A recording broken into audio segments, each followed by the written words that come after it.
Andaman నికోబార్లోని cellular jail ఇది. స్వతంత్ర ఉద్యమం సమయంలో పోరాటంలో పాల్గొన్న వారిని, దేశభక్తులను ఇక్కడ బంధించి అత్యంత క్రూరంగా హింసించేవారు.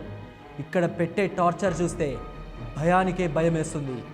విని చూసి తెలుసుకునే మనకే ఇలా అనిపిస్తే స్వయంగా అక్కడ శిక్ష అనుభవించిన వాళ్ళ పరిస్థితి ఏంటో అర్థం చేసుకోవచ్చు. నరకానికి స్పెల్లింగ్ రాయించడం కాదు కదా, నేరుగా నరకాన్నే చూపించేసేవారట. గూగుల్, యూట్యూబ్లో ఉన్న ఇన్ఫర్మేషన్ చూస్తే అప్పట్లో శిక్ష ఎంత కఠినంగా ఉండేవో తెలుస్తుంది. అక్కడ ఖైదీలకు బ్రిటిష్ వారే కళ్ళ ముందు కనిపించే దయ్యాలు, నరరూప రాక్షసులు అన్నమాట.